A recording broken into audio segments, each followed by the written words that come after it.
नमस्कार साथियों, स्वागत है आप सभी का आपके अपने YouTube channel Shyam classes study में। प्यारे साथियों, आज की इस वीडियो में यूपी पुलिस भर्ती परीक्षा में पूछे जाने वाले हिंदी के 37 अति महत्वपूर्ण प्रश्नों का प्रैक्टिस सेट लेकर के आया हूं। साथियों, मैं आपको हिंदी के वही प्रश्न करा रहा हूं जो पिछली विभिन्न प्रतियोगी परीक्षा में पूछे गए हैं और आने वाले समय में ये प्रश्न आपके परीक्षा के लिए बहुत ज़्यादा महत्वपूर्ण हो जाते हैं। तो साथियों, आज के इस प्रैक्टिस सेट को आप सभी लोग शुरू से लेकर के एंड तक करिएगा और कमेंट बॉक्स में आपको अपना स्कोर बताने कि आपने हमारे इस प्रैक्टिस सेट से कितने प्रश्न हैं जो सही किए और ये प्रैक्टिस सेट आपको कैसा लगा। अगर आपको ये प्रैक्टिस सेट पसंद आए तो वीडियो को आप एक लाइक कर देना। चैनल को आप लोगों ने अभी तक सब्सक्राइब नहीं किया होगा तो आप लोग चैनल को जरूर सब्सक्राइब कर लीजिए, क्योंकि प्रैक्टिस सेट लगाने से आपको पता चल पाता है कि आपकी तैयारी कैसे चल रही है और अभी आपको और कितनी मेहनत करने की ज़रूरत है। बिना प्रैक्टिस सेट के आप यूपी पुलिस एग्जाम को नहीं निकाल पाओगे, ये मैं आपको अभी बता दे रहा हूँ। तो आप लोग इस प्रैक्टिस सेट को शुरू से लेकर के एंड तक करिएगा और कमेंट बॉक्स में अपना स्कोर आप सभी लोगों को ईमानदारी के साथ शेयर करना है कि आपने हमारे इस प्रैक्टिस सेट में कितने प्रश्न जो सही किए हैं और ये प्रैक्टिस सेट आपको कैसा लगा। प्रैक्टिस सेट पसंद आए तो वीडियो को एक लाइक जरूर कर दें। चलिए शुरू करते हैं आज का अपना हिंदी के 37 अति महत्वपूर्ण प्रश्नों का ये प्रैक्टिस सेट। तो पहला प्रश्न आपके सामने कि निराला द्वारा रचित ललित गीतों का संग्रह कौन सा है। तो कौन सा है बताइएगा। तो निराला जी द्वारा जो ललित गीतों का रचित संग्रह है वो है गीत का। क्या है? गीत का है। तो एक का आंसर हो जाएगा ऑप्शन संख्या ए।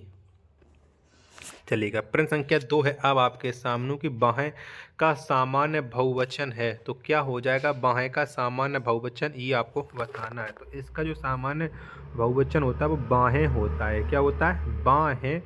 2 का जो आंसर होगा वो ऑप्शन संख्या बी। क्या? बी इस प्रश्न का राइट आंसर हो जाएगा। चलिएगा, प्रश्न संख्या 3 है आपके सामने कि रागड़ी बोली कहाँ बोली जाती है। तो कहाँ पर बोली जाती ये आपको बताना है। तो कौन से राज्य में बोली जाती है? तो जो रागड़ी बोली है ये हरियाणा राज्य में बोली जाती है। कहाँ पर? हरियाणा राज्य में। तो 3 का जो राइट आंसर होगा वो ऑप्शन संख्या डी इस पेंस का राइट आंसर हो जाएगा। वीडियो पसंद आ रही तो वीडियो को एक लाइक जरूर करना। चलिएगा, ऑप्शन आपके स्क्रीन पर शो होने लगे, बताइएगा। तो छल कपट का व्यवहार हमेशा नहीं चलता है। क्या? छल कपट का व्यवहार हमेशा नहीं चलता है। तो 4 का जो आंसर होगा वो ऑप्शन संख्या सी इस पेंस का राइट आंसर हो जाएगा। क्या हो जाएगा? सी। चलिए, अगला प्रश्न अब आपके सामने में प्रश्न संख्या 5 है आपके स्क्रीन पर कि दिए गए वाक्यांशों में से सही वाक्य बताइए। तो बताओ इनमें से कौन सा वाक्य है जो सही लिखा है। प्रश्न संख्या 5 का आंसर क्या हो जाएगा? तो यद्यपि वह बीमार था तथापि वह मिल गया, ये इसका राइट हो जाएगा। तो 5 का जो आंसर है वो ऑप्शन संख्या बी इस पेंस का राइट आंसर हो जाएगा। चलिएगा, अगला प्रश्न अब आपकी स्क्रीन पर प्रश्न संख्या 6 है कि निम्न में से कौन सा क्रिया विशेषण का भेद नहीं है। तो इनमें से कौन सा है जो क्रिया विशेषण का भेद नहीं है? बताओ प्रश्न संख्या 6 का आंसर क्या हो जाएगा? तो जातिवाचक। क्या? जातिवाचक ये क्रिया विशेषण का भेद नहीं है। तो 6 का राइट आंसर हो जाएगा ऑप्शन संख्या बी इस पेंस का राइट आंसर हो जाएगा। चलिएगा, प्रश्न संख्या अब आपकी स्क्रीन पर 7वां प्रश्न है कि रिक्त स्थान भरें। प्रश्न संख्या 7 में आपको रिक्त स्थान की पूर्ति करना है कि व्यक्ति का गौरव तथा डॉट डॉट की एकता डॉट डॉट द्वारा सुनिश्चित होती है। कौन सा विकल्प सही बैठेगा? चारों ऑप्शन आपकी स्क्रीन पर शो हो रहे हैं। तो व्यक्ति का गौरव तथा देश की एकता स्वतंत्रता द्वारा सुनिश्चित होती, यानी 7 का जो आंसर होगा वो ऑप्शन संख्या बी इस पेज का राइट आंसर हो जाएगा। चलिएगा, प्रश्न संख्या 8 है आपके सामने कि उपमेय और उपमान के बीच समानता बताने वाले शब्दों को डॉट डॉट कहते हैं। तो क्या कहते हैं ये आपको बताना है। उपमेय और उपमान के बीच समानता बताने वाले शब्दों को तो इन्हें हम कहते हैं वाचक। क्या कहते हैं? वाचक कहते हैं। तो 8 का जो राइट आंसर होगा वो ऑप्शन संख्या बी इस पिंस का राइट आंसर हो जाएगा। चलिएगा, प्रश्न संख्या निर्देश दिएगा प्रश्न संख्या 9 से 11 के लिए कि निम्नलिखित प्रश्नों में से रिक्त स्थान भरें। तो आपको 9, 10, 11 में रिक्त स्थान की पूर्ति करना है।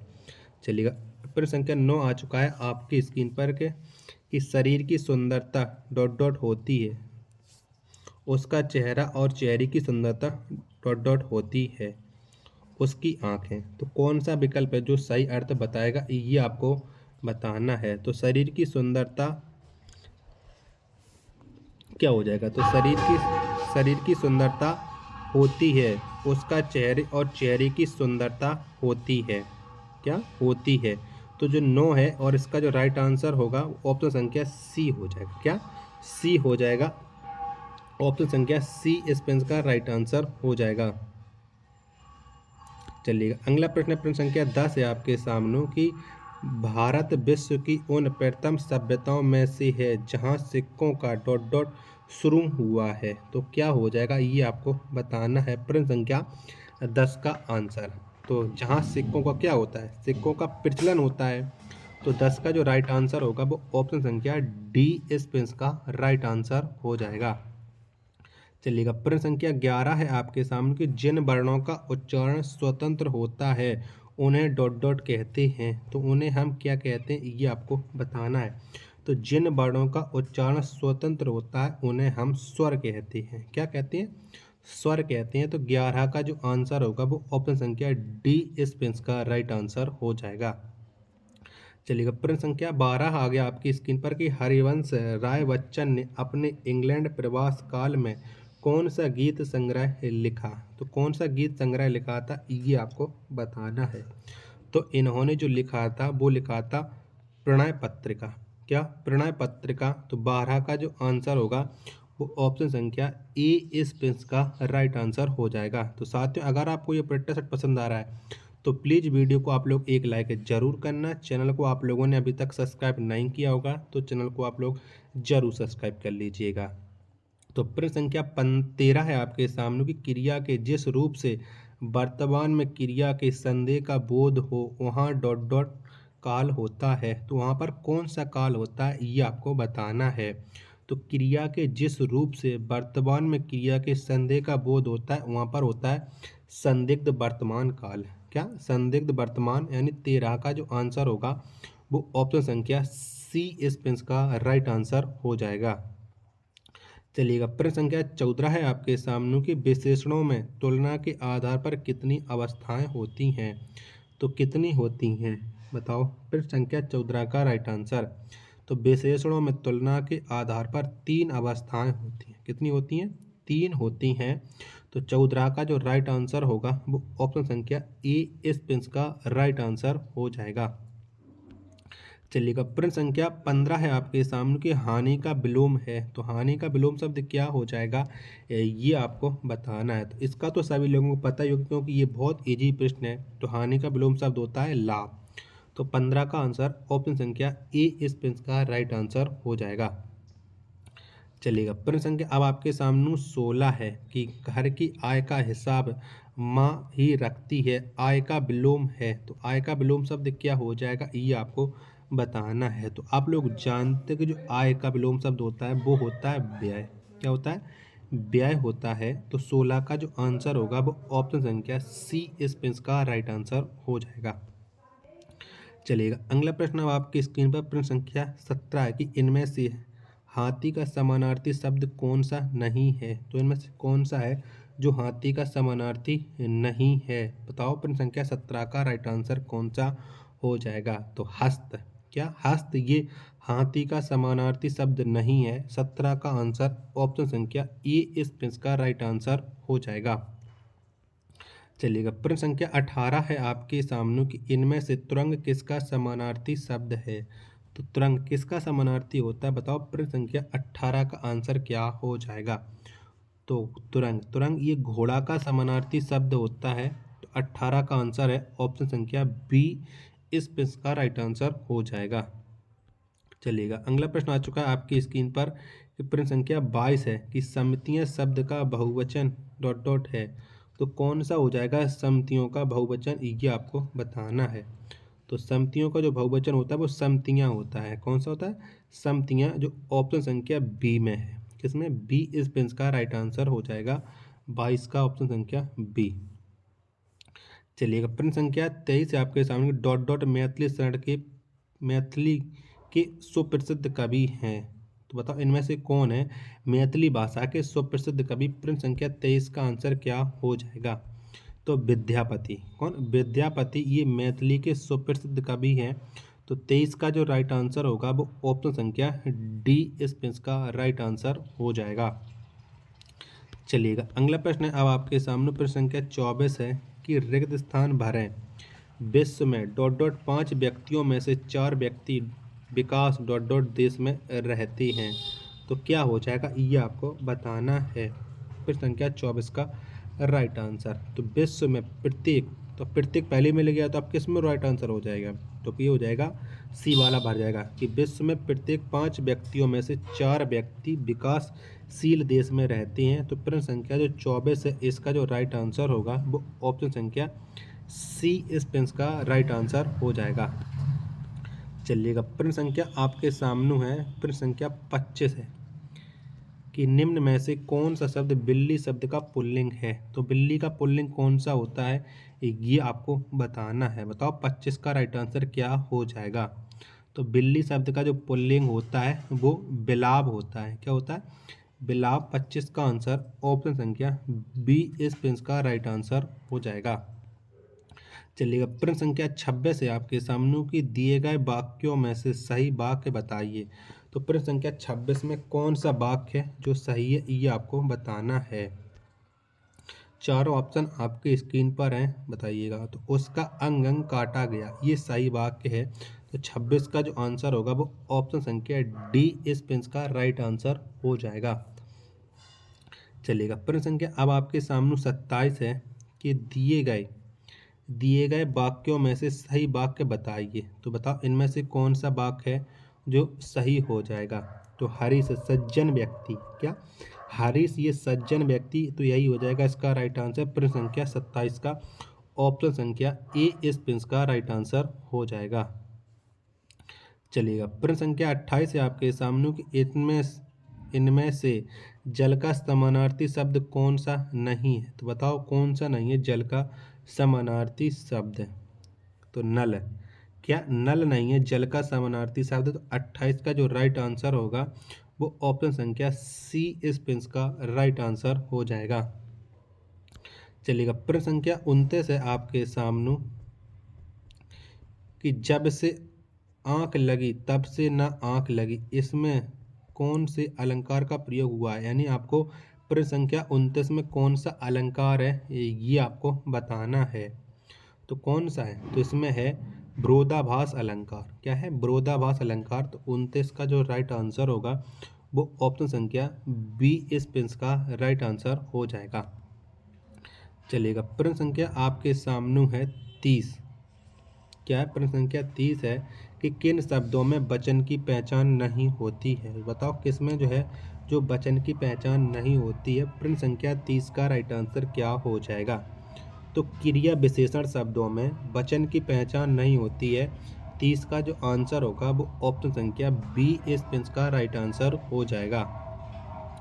चलिएगा प्रश्न संख्या 31 है आपके सामने कि जमीन पर पैर ना पड़ना इस मुहावरे का सही अर्थ बताइए। तो कौन सा हो जाएगा इस मुहावरे का सही अर्थ? प्रश्न संख्या 31 का राइट आंसर क्या हो जाएगा? तो जमीन पर पैर न पड़ना इस मुहावरे का सही अर्थ होता है अभिमानी होना। क्या? अभिमानी होना। तो 31 का आंसर ऑप्शन संख्या बी इस का राइट आंसर हो जाएगा। चलिएगा प्रश्न संख्या 32 है आपके सामने कि इनमें से कौन सी बोली मध्य प्रदेश की प्रमुख बोलियों में से नहीं है? तो बताओ इनमें से कौन सी बोली है जो मध्य प्रदेश में नहीं बोली जाती है? बाकी की जो 3 बोलियां होंगी वो मध्य प्रदेश में बोली जाती हैं। तो बांगर। क्या? बांगर ये बोली जो मध्य प्रदेश में नहीं बोली जाती है। 32 का राइट आंसर ऑप्शन संख्या डी इस का राइट आंसर हो जाएगा। चलिएगा प्रश्न संख्या 33 है आपकी स्क्रीन पर कि विद्वान का स्त्रीलिंग बताइए। तो विद्वान का स्त्रीलिंग शब्द कौन सा हो जाएगा ये आपको बताना है। तो आप लोग जानते हैं कि विद्वान का जो स्त्रीलिंग होता है वो विदुषी होता है। क्या होता है? विदुषी होता है। प्रश्न संख्या 33 का आंसर ऑप्शन संख्या सी इस का राइट आंसर हो जाएगा। चलिएगा प्रश्न संख्या 34 है आपके सामने कि यह निबंध में लिखा हूँ इस अशुद्धि अशुद्ध वाक्य के लिए निम्न में से शुद्ध वाक्य का चयन कीजिए। बताओ प्रश्न संख्या 34 में कौन सा है जो शुद्ध लिखा है। चारों ऑप्शन आप लोगों के स्क्रीन पर शो हो रहा है। तो आशा करता हूँ आप लोगों को ये चार ऑप्शन में से राइट आंसर पता भी चल गया होगा। तो यह निबंध मैंने लिखा है, क्या यह निबंध मैंने लिखा, ये शुद्ध हो जाएगा। तो 34 का आंसर ऑप्शन संख्या सी इस का राइट आंसर हो जाएगा। चलिएगा प्रश्न संख्या 35 है आपके सामने कि मधुशाला किसके द्वारा रचित है। तो किसने लिखा है मधुशाला को, ये आपको बताना है। बताओ प्रश्न संख्या 35 का आंसर क्या हो जाएगा। तो मधुशाला इसे जो लिखा है वो लिखा है हरिवंश राय बच्चन ने। किसने, हरिवंश राय बच्चन ने। तो 35 का जो राइट आंसर होगा वो ऑप्शन संख्या डी इस का राइट आंसर हो जाएगा। चलिएगा प्रश्न संख्या 36 से आपके सामने कि कोई कमाए कोई खाए, इसके अर्थ को दर्शाते सही लोकोक्ति निम्न में से कौन सी है। तो कौन सी बताओ। प्रश्न संख्या 36 का राइट आंसर क्या हो जाएगा। तो वही हो जाएगा आगे अंधी पीसे कुत्ता खाए। क्या अंधी पीसे कुत्ता खाए, यानी जो 36 है इसका जो राइट आंसर होगा वो ऑप्शन संख्या ए इस का राइट आंसर हो जाएगा। चलिएगा अगला प्रश्न है प्रश्न संख्या 37 है कि लोहा मानना मुहावरे का अर्थ डॉट डॉट है। तो क्या होता है लोहा मानना मुहावरे का अर्थ। तो आप लोगों को पता है कि इसका जो अर्थ होता है वो श्रेष्ठता स्वीकार करना। क्या, श्रेष्ठता स्वीकार करना। तो 37 का जो राइट आंसर होगा वो ऑप्शन संख्या क्या हो जाएगा, ऑप्शन संख्या ए इस का राइट आंसर हो जाएगा। चलिएगा प्रश्न संख्या 38 है आपके सामने कि जब कोई बात सीधे साधे रूप में ना कहकर किसी के माध्यम से कही जाए तो वहाँ कौन सा अलंकार होता है। यानी घुमा फिरा करके जो बात कही जाती है वहाँ पर कौन सा अलंकार होता है, या बढ़ा चढ़ा कर कही जाए वहाँ पर आप लोग जानते हैं कि अन्योक्ति अलंकार होता है। कौन, अन्योक्ति अलंकार। तो 38 का जो राइट आंसर होगा वो ऑप्शन संख्या डी इस का राइट आंसर हो जाएगा। चलिएगा प्रश्न संख्या 39 है आपके सामने कि लीचू किस भाषा का शब्द है। तो ये कौन सी भाषा का शब्द है लीचू। प्रश्न संख्या 39 का आंसर क्या हो जाएगा। तो लीचू ये है चीनी भाषा का शब्द, किसका है, चीनी का है। 39 का आंसर ऑप्शन संख्या डी इस का राइट आंसर हो जाएगा। चलिएगा लास्ट प्रश्न है प्रश्न संख्या 40 है। तो बताइएगा इस प्रश्न का राइट आंसर क्या हो जाएगा कि विप्सा अलंकार को दूसरे किस नाम से जाना जाता है। तो कौन से दूसरे नाम से जाना जाता है विप्सा अलंकार को। तो इसे जाना जाता है पुनरुक्ति प्रकाश अलंकार के नाम से। किसके, पुनरुक्ति प्रकाश अलंकार के नाम से। तो 40 का जो आंसर होगा वो ऑप्शन संख्या बी इस का राइट आंसर हो जाएगा। तो साथियों अगर आपको ये प्रैक्टिस सेट पसंद आया हो तो वीडियो को आप लोग लाइक कर देना, और आप लोगों ने अभी तक चैनल को सब्सक्राइब नहीं किया हो तो चैनल को आप लोग जरूर सब्सक्राइब कर लेना, और इस प्रैक्टिस सेट को आप लोग अपने सभी दोस्त पास जरूर शेयर करना जो आपके साथ यूपी पुलिस भर्ती परीक्षा 2024 में सफलता पाने के लिए दिन रात एक करके मेहनत करने में लगे हुए हैं। तो मिलते हैं आप नेक्स्ट वीडियो तथा नेक्स्ट प्रैक्टिस सेट में, तब तक के लिए धन्यवाद। जय हिंद मेरे प्यारे साथियों।